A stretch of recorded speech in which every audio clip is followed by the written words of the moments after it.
My dad threw me out of the house and I learned what family actually was. When my dad found out I was pregnant, he didn't care that it was a man twice my age who forced himself on me. All he saw was a slut. He threw me out in the snow in the middle of the night. I was 16 and I had no idea where to go. I spent the night in the park bathroom trying not to freeze to death while touching my stomach and thinking about this baby I never wanted. Ms. Nyla found me the next morning sleeping in the school bathroom because I couldn't stay in the park after what happened with those men who kept circling back. She was my English teacher who always said I could write my way out of this town if I just kept believing in myself. She took one look at my garbage bags and I completely broke down. I sobbed so hard I couldn't breathe. "You're coming home with me," she said, and I collapsed against her because nobody had hugged me since that night, and I needed someone to tell me I wasn't disgusting. She canceled her classes and drove me to her house. I cried the whole way because kindness felt so foreign. Ms. Nyla lived alone in a house full of books and cats that wouldn't leave my stomach alone like they could sense the life inside. She made me a bedroom in her office and came to every doctor's appointment where nurses assumed she was my mother, and we never corrected them. At night, she'd hold my hair during morning sickness and tell me about her wife Marina, who died 3 years ago. They'd tried for kids for a decade but ran out of time. "Maybe you're both my second chance," she whispered while I threw up again, and I sobbed because this stranger was being the mother mine refused to be. We fell into a routine where she watched me do online school while I helped grade papers. Slowly my belly grew, and so did this feeling that maybe I could love this baby even though I hated how it started. She'd put her hand on my stomach and tell the baby about all the books they'd read together and all the places they'd see, and I started believing we could actually do this. When Oliver was born, Ms. Nyla held my hand through 19 hours of labor while I screamed and begged for my mother who never came.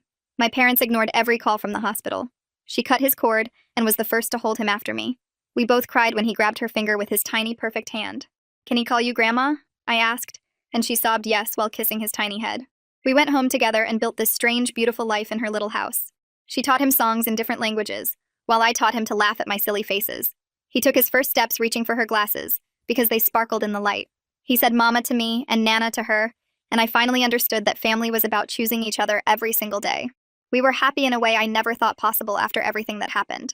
My father showed up when Oliver was 2 after my cousin posted a photo of us at the park without my permission. He stood on the porch in his expensive suit saying Mom was dying of guilt and wanted to meet her grandson. "Come home and apologize for the shame you caused and maybe we can work something out," he said, like I was the one who'd done something wrong. Ms. Nyla stepped between us and told him to leave before she called the police about child abandonment. "That's my daughter you're interfering with," he screamed while Oliver cried and clung to my legs terrified of this angry stranger. "She became my daughter the day you threw her away," Ms. Nyla said in that voice that could silence any classroom full of teenagers. My father's face went purple with rage. He pointed at her and screamed that she was a predator taking advantage of vulnerable girls, and he'd make sure everyone knew what she really was. I wanted to disappear into the floor, but Ms. Nyla just smiled and said, "Everyone already knows I'm the woman who saved your daughter when you failed her." The next morning, Ms. Nyla didn't come to breakfast, and my heart knew something was wrong before my brain did. I found her on her bedroom floor, clutching her chest and gasping my name like she needed to tell me something important. The paramedics worked on her for 40 minutes while she kept trying to reach for me. Oliver kept asking why Nana wouldn't wake up and why her face looked so gray. I begged them to try harder because she's the only family we've ever had. She survived, but at the hospital had to be put on life support where the machines were doing all the breathing and pumping. "She made you medical proxy last year," the doctor said, showing me papers while my hands shook too hard to read them. "She doesn't want extraordinary measures, so you need to decide soon whether to continue life support." I held her hand while Oliver played with her fingers, not understanding why she wouldn't squeeze back like she always did during their morning game. I kept whispering, "Please don't leave us." The machines wouldn't stop their beeping while I squeezed Ms. Nyla's cold hand harder. Oliver kept tugging on her fingers the way he did every morning when they played their counting game. The doctor stood by the foot of her bed holding a clipboard and watching me with this patient look. Oliver pulled on my shirt asking why Nana wouldn't sing the good morning song she always sang to him. My throat closed up because yesterday she was standing on our porch telling my father off with her teacher voice. Now her face looked gray like old newspaper, and the machines were doing all her breathing. The doctor cleared his throat and moved closer to show me some papers on his clipboard. His finger pointed to Ms. Nyla's signature at the bottom, while he explained I was her medical proxy. My hands shook so bad I couldn't hold the clipboard steady enough to read the words.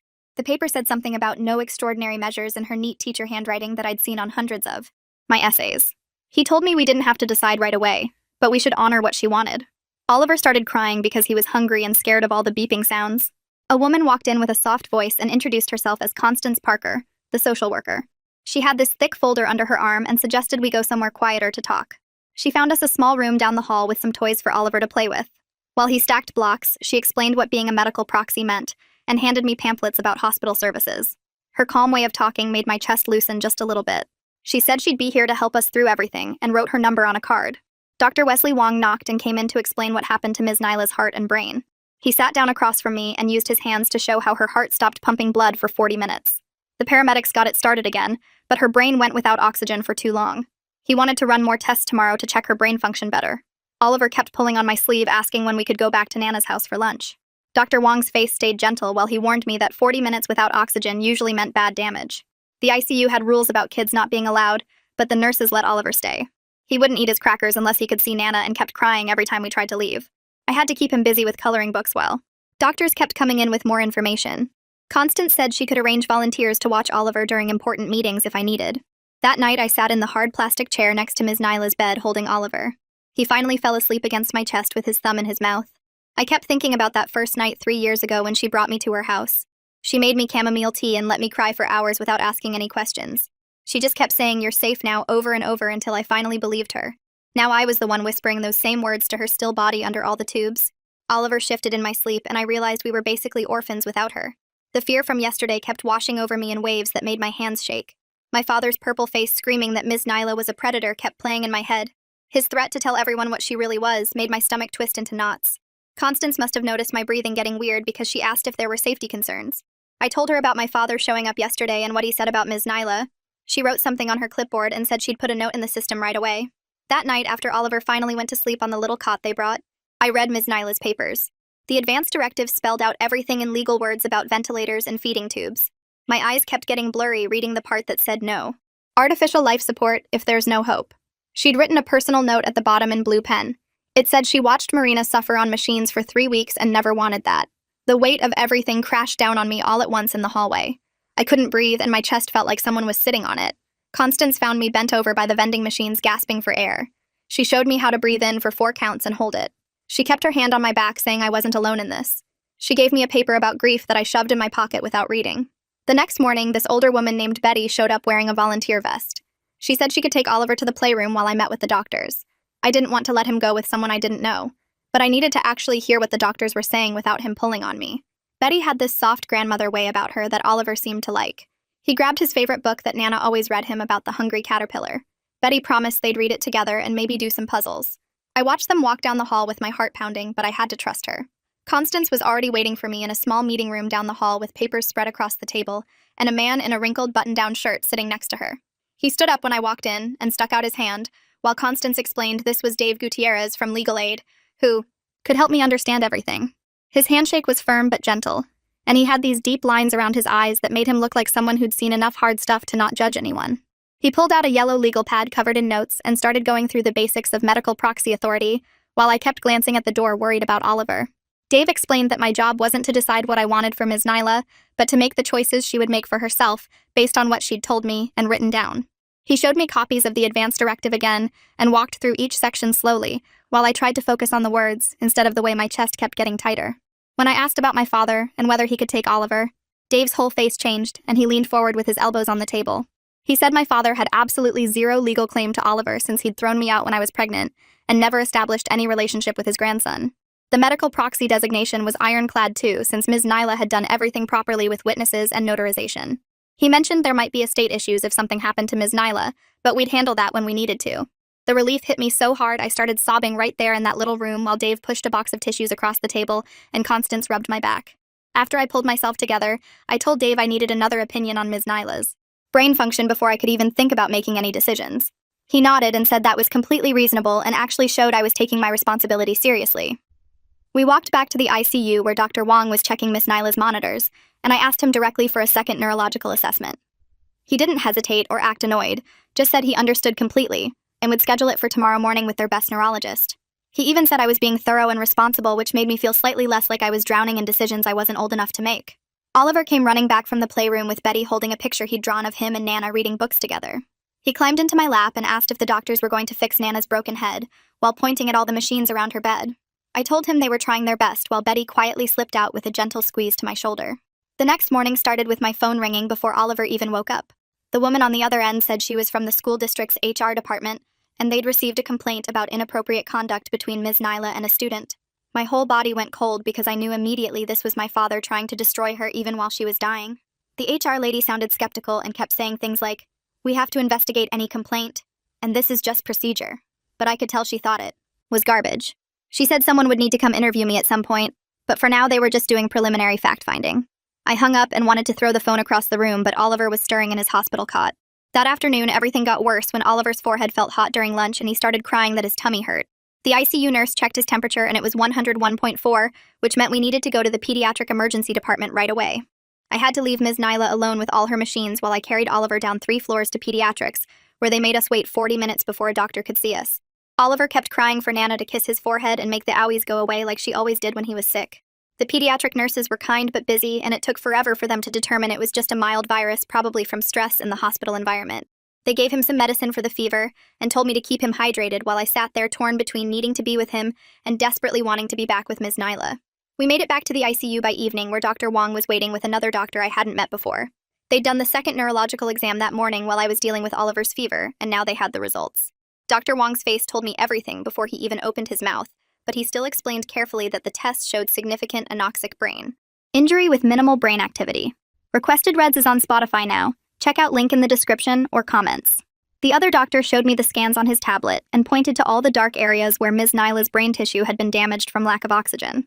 He said there was no possibility of recovery from this level of injury, and her brainstem was only maintaining basic functions because of the machines. The words hit me like physical punches, but I appreciated that they weren't giving me false hope. Constance appeared beside me and said she'd scheduled a family meeting for tomorrow morning with the whole care team to discuss goals of care and next steps. She explained this was standard procedure when families were facing these kinds of decisions, and everyone would be there to support whatever choice I made for Ms. Nyla.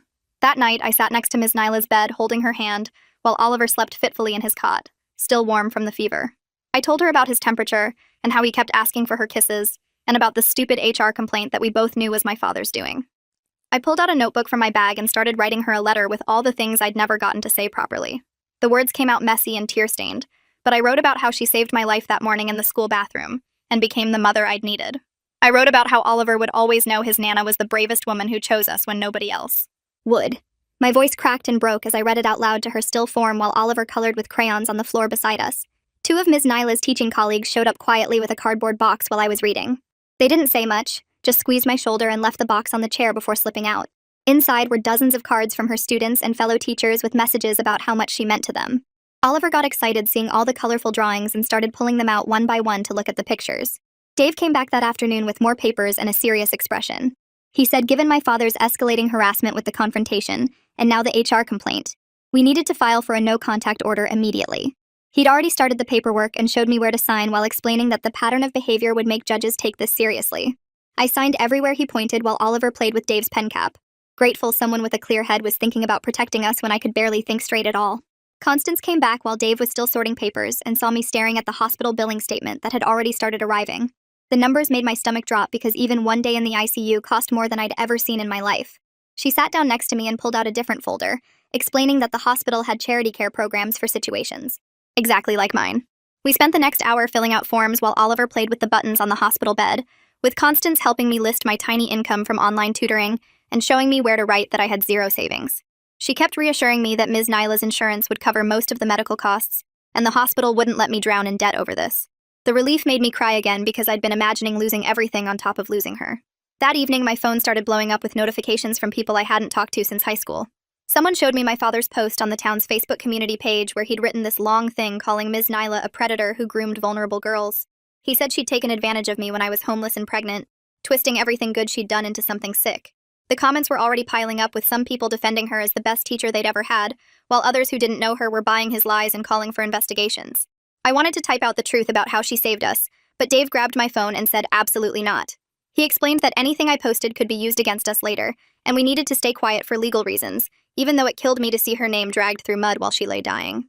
The next morning, we had the big care meeting that Constance had scheduled with the whole medical team. The conference room was full of doctors and nurses and this woman who introduced herself as the hospital ethics consultant. She had this calm way of talking that made me feel less crazy, as she explained quality of life and suffering, and what it meant to honor someone's wishes. She pulled out Ms. Nyla's advance directive again, and read the parts where Ms. Nyla specifically said she didn't want machines keeping her alive if there was no hope. The consultant helped me understand that keeping her on life support when she explicitly didn't want it wasn't love, but actually disrespecting what she believed in. By the end of the meeting, I was sobbing so hard I couldn't breathe, but I finally understood what I had to do, even though every part of me wanted to keep her here forever. That night was the worst yet, because Oliver had nightmares and kept waking up screaming for Nana to check under the bed for monsters. He'd started sucking his thumb again, which he hadn't done since he was barely 1, and it broke my heart watching him go backward. I held him tight in the narrow hospital cot while he cried and kept asking why Nana wouldn't wake up to sing their special song that kept bad dreams away. All I could do was rock him and whisper that Nana loved him even when she was sleeping, which made him cry harder because he knew something was really wrong even if he couldn't understand what. The next day, Dave said we needed to go to Ms. Nyla's house to look for important documents before anything happened. Driving. There felt wrong without her in the passenger seat telling Oliver to spot red cars like they always did. Walking through her front door with the key she'd given me made me feel like a thief, even though she'd said 1,000 times that her house was our house too. The smell hit me first. That mix of lavender lotion and old books that meant safety for 3 years. Her coffee cup still sat on the kitchen table next to the stack of essays she'd been grading with her reading glasses on top like she'd just stepped out for a minute. Oliver ran straight to his toy box in the living room and started pulling out all the blocks Nana had bought him for his birthday while I stood frozen, unable to move. Dave gently pushed me toward her home office, saying we needed to find insurance papers and bank statements and anything else important. In her office, I found this big binder on the desk labeled Important Documents in her perfect teacher handwriting with tabs for everything.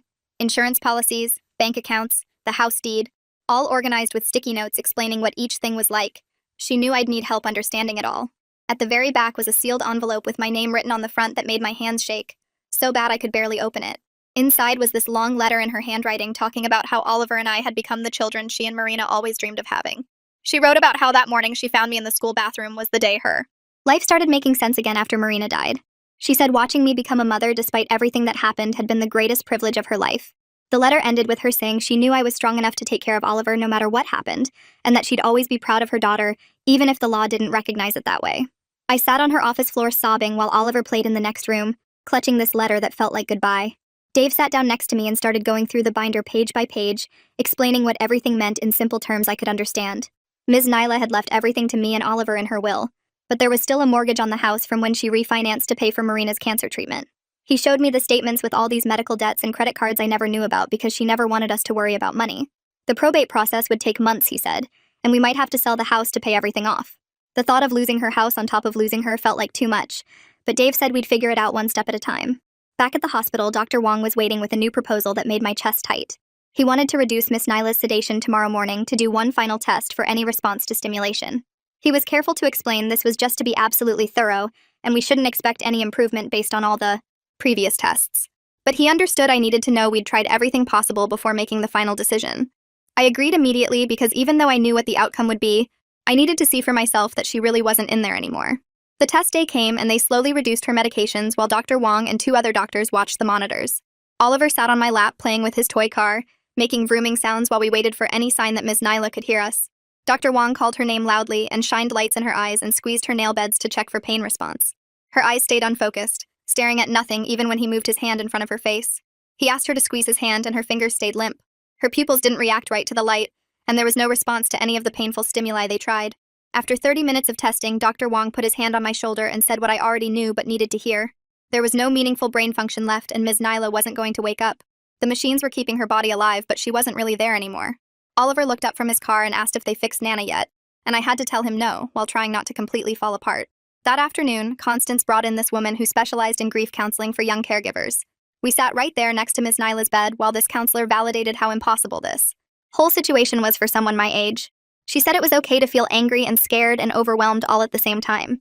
She taught me this breathing technique where you count to 4 breathing in and hold it, and count to 4 breathing out, which actually helped when I felt like I was going to pass out from panic. The counselor said anticipatory grief was just as real as regular grief, and I wasn't weak for already mourning Ms. Nyla, even though she was still technically alive.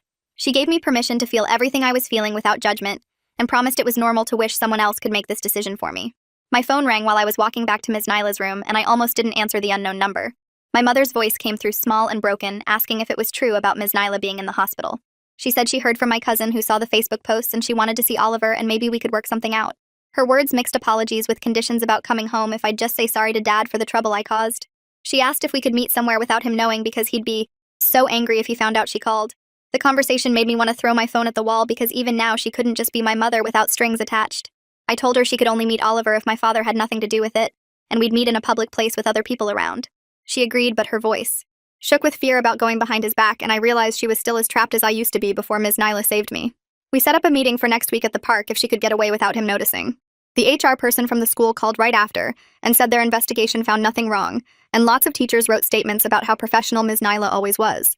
They were keeping the file open just for paperwork, but it was clear they saw through my father's lies completely. One tiny victory, while everything else was falling apart around me. The next morning, a woman who worked with kids came to help Oliver understand what was happening to his Nana. She brought dolls and sat on the floor with him, showing how Nana's body was very sick, and the machines were helping her breathe.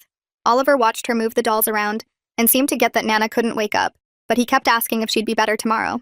The woman was patient and kept explaining in simple words that sometimes bodies get too sick to get better. Oliver nodded, but I could see he didn't really understand because he kept looking at the door waiting for Nana to walk in. That afternoon, I took Oliver to the cemetery where Marina was buried because it felt like Ms. Nyla would want her to know what was happening. Oliver ran around picking dandelions while I sat by the headstone and told Marina that Ms. Nyla might be coming to be with her soon. I explained how Ms. Nyla saved us and became our family, and how I didn't know how to let her go even though I knew what she wanted. Oliver brought his handful of dandelions and put them on the stone, asking if Nana would play with this lady in heaven. I said yes through my tears and held him tight while he waved bye-bye to Marina's grave. Back at the hospital, Dr. Wong was waiting with his final report, and I knew from his face what he was going to say. He explained that keeping Ms. Nyla on life support wasn't helping her, and went against everything she wrote in her papers about not wanting machines. He was gentle but clear that it was time to let her go peacefully without more suffering. The weight of his words pressed down on me like something physical crushing my chest. That evening, I sat alone in Ms. Nyla's room and opened her letter again while Oliver played with his cars on the floor. Her handwriting blurred through my tears as I read her words about not wanting to linger on machines and trusting me to make the right choice. She wrote about how proud she was of the mother I'd become and how lucky Oliver was to have me. She gave me permission to let her go and said she'd always be watching over us just like Marina watched over her. Every part of me wanted to keep her here, even if it was just her body breathing with machines, but I knew that wasn't what she wanted. Dave came by the next morning with papers for the restraining order against my father and said the court date was set for next month. He explained that the Facebook posts and the HR complaint showed a pattern that judges took seriously. The legal protection felt like Ms. Nyla was still fighting for us even from her hospital bed. That same afternoon, my father showed up at the hospital trying to get in, but security stopped him at the door thanks to Constance's earlier warning. He made a huge scene demanding to see his grandson and screaming about his rights while people stared. The guards walked him out and gave him an official paper saying he couldn't come back or he'd be arrested. I watched from a window upstairs feeling scared but also protected by all these people Ms. Nyla had put in place to help us. Betty took Oliver to the playroom while I went to one more counseling session to practice the breathing exercises for when I made the final decision. The counselor helped me understand that my grief about losing Ms. Nyla was separate from my responsibility to honor what she wanted. She reminded me that loving someone meant respecting their wishes even when it hurt more than anything. I left that session knowing what I had to do even though every cell in my body screamed against it. The next morning, I found Dr. Wong in the hallway reviewing charts and my legs felt like jelly walking up to him. I told him we'd take Ms. Nyla off the machines tomorrow after Oliver and I could say goodbye the right way. He nodded and put his hand on my shoulder for just a second before explaining they'd make sure she was comfortable with medicine. The nurses would give us all the time we needed in the room and nobody would rush us. Oliver was playing with his toy cars on the waiting room floor when I picked him up and carried him to Ms. Nyla's room. We spent that whole day making the room special for our goodbye with her favorite poetry book that she used to read to us every Sunday morning. The nurses helped us tape Oliver's crayon drawings all around her bed, showing stick figures of our little family holding hands. One nurse brought paint so we could make handprints with Oliver's tiny hand, pressed against Ms. Nyla's bigger one on paper. Oliver kissed each of Nana's fingers one by one, just like their morning game, while I played Marina's favorite song on my phone. He kept asking when Nana would wake up to see his pretty pictures, and I just held him tighter. That night, after Oliver fell asleep in the chair, I set up my phone to record a video for him to watch when he's older. I explained who Ms. Nyla really was, and how she saved us when nobody else would help. My voice kept breaking while I told the camera about her choosing to be his Nana and loving him from the first second she saw him. I talked about all the songs she taught him and the books she read, and how brave she was standing up to my father. The video went on for 20 minutes of me crying and starting over, but I needed him to know everything. The withdrawal morning came too fast and my whole body was shaking when the respiratory team arrived. They explained each step while I held Ms. Nyla's hand so tight my knuckles went white. Oliver sat on my lap playing with her other hand and humming the song she always sang at bedtime. The ventilator made a weird sound when they disconnected it, and suddenly the room got quiet without all the machine noises. Ms. Nyla's chest moved up and down on its own for the first time in days, but each breath was shallow and far apart. I whispered in her ear that we loved her, and it was okay to go be with Marina who was waiting for her. Oliver waved bye-bye to Nana and blew her kisses like we taught him to do when leaving for daycare. Her breathing got slower and slower over 30 minutes while I told her every single thing I was grateful for. The last breath was so quiet I almost missed it, and then nothing for a whole minute before the nurse checked for a heartbeat. She shook her head gently and wrote down the time while I sat there holding Oliver, who kept trying to wake Nana up for their morning song. The doctor came in to confirm and sign papers, while more nurses appeared to disconnect all the monitors and IVs. They let us stay with her body for an hour, and Oliver kept patting her face, asking her to open her eyes. Constance stood in the doorway the whole time, not saying anything but being there in case we needed her. The organ donation lady came to explain that Ms. Nyla couldn't donate because of her age and heart damage, which felt wrong. She should have been able to help people even after death the way she helped people her whole life. We arranged for the funeral home to pick her up, and I chose cremation because that's what she wanted according to her papers. The school principal called to say they'd hold a memorial service in 2 weeks at the gymnasium where she taught for 20 years. Oliver didn't understand why we were leaving Nana alone at the hospital and screamed the whole way to the car. 2 weeks crawled by in a blur of paperwork and phone calls and trying to explain death to a 2-year-old who kept looking for Nana. The school HR department officially closed their investigation and sent a letter saying they found zero evidence of any inappropriate conduct. Ms. Nyla's teacher friends organized the most beautiful memorial with photos from her whole career and students reading poems. So many kids stood up to share stories about how she changed their lives or helped them through hard times. A few mentioned knowing she helped a student in need without saying my name, which made me cry harder. Oliver played with his blocks in the corner and kept looking around for Nana every few minutes. My father showed up at the memorial even though Dave had filed the restraining order, and it was already approved by the judge. School security grabbed him before he could get close to us and walked him out while he yelled about his rights. My mother sat in the very back row with tears running down her face, but she didn't try to approach us. The whole room full of people who loved Ms. Nyla made my father's poison seem small and stupid. After the service, Dave sat me down to explain the probate situation, and my stomach dropped when he showed me the numbers. Ms. Nyla had taken out a second mortgage to pay for Marina's cancer treatment and barely had any equity left in the house. The monthly payments were more than I'd ever be able to afford, even with a full-time job, which I didn't have. He recommended selling the house fast before it went into foreclosure, and at least walking away with something. Packing up Ms. Nyla's house felt like ripping my heart out piece by piece while Oliver kept asking when we were going home to Nana. I could only take what would fit in our new subsidized apartment that accepted my housing vouchers from the state. 2 bedrooms that smelled like old carpet and cigarettes, but it was better than a shelter and we could afford it. I packed every single one of Ms. Nyla's favorite books, even though we didn't have shelves yet. The first night in the apartment, Oliver pulled down book after book asking me to read them in Nana's voice. I tried my best, but my voice sounded nothing like hers, and he knew it wasn't the same. We made a special shelf just for his books that Nana used to read, and he touched each one before bed like a ritual. The next morning, I opened my laptop while Oliver ate his cereal and started filling out the community college application online. The personal statement box stared back at me empty, and I typed about how Ms. Nyla saved my life when my own family threw me away, and how she taught me I could write my way to something better. My fingers shook typing about being 16 and pregnant and homeless until a teacher saw me and decided I was worth saving. The admissions counselor called 2 days later, and her voice cracked when she said she'd read my essay 3 times and was waiving my application fee. She gave me names of support services and said the school had resources for single parents, and I hung up crying because Ms. Nyla always said education would be my way out. Oliver's first day at the subsidized daycare center was the worst morning since the hospital. He screamed and wrapped his arms around my neck so tight I couldn't breathe while the teacher tried to gently pry him off. He kept sobbing for Nana and reaching for me as I backed out of the room and I threw up in the parking lot from guilt. The teacher called after lunch to say he'd finally stopped crying and was playing with blocks, and by day 3, he only cried for 10 minutes. By the second week, he ran to show me the picture he'd drawn and only whimpered a little when I left. My mother texted asking to meet at the park by the river, and I agreed but told her to come alone or I'd leave immediately. She showed up with a bag of toys for Oliver, and her face looked older and more tired than I remembered. She watched Oliver play on the swings and said she was sorry she didn't protect me, and sorry she let him throw me out, and sorry she was too weak to leave him. I told her sorry didn't give us those years back, but I'd take what she could offer as long as she understood our boundaries. She nodded and handed Oliver a stuffed elephant, and he hugged it tight while she cried. Dave called with the court date for the restraining order hearing, and said the judge had reviewed all the evidence including the Facebook posts and the false complaint to the school. The hearing lasted 20 minutes with my father's lawyer arguing about parental rights, while Dave showed screenshot after screenshot of harassment and threats. The judge granted 3 years and told my father any violation would result in immediate arrest. Dave said the online attacks slowed down after that, though my father still posted on pages I didn't follow about ungrateful daughters. The tutoring website approved my profile using the teaching methods Ms. Nyla showed me when I helped her grade papers. My first student was a middle schooler struggling with essay structure, and I taught him the same outline format Ms. Nyla taught me. 3 more students signed up the next week, and soon I was tutoring 15 hours a week on top of my own classes. The money barely covered groceries and gas, but each small payment felt like proof we could survive this. Oliver learned to play by himself while I worked, and I'd give him goldfish crackers to keep him quiet during video calls. 4 months after Ms. Nyla died, the school called about dedicating a memorial bench under her favorite reading tree where she used to eat lunch. The principal asked if I'd speak at the ceremony, and I stayed up all night writing about how teachers save lives just by seeing the kids everyone else ignores. That morning, Oliver picked dandelions from the apartment complex lawn to bring to Nana's tree.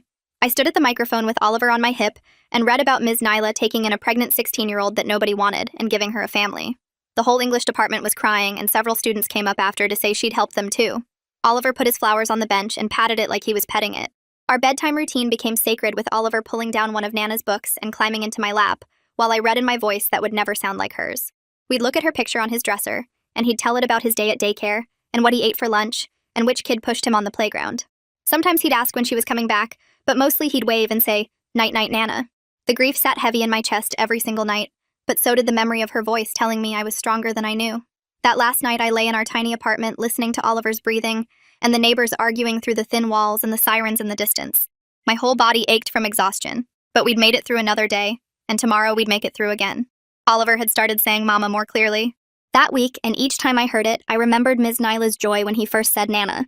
We were building something new from the pieces she left us, and choosing each other every day just like she taught us to do. That's all for now. You clearly have free time if you made it to the end. Go on, subscribe, and make it official.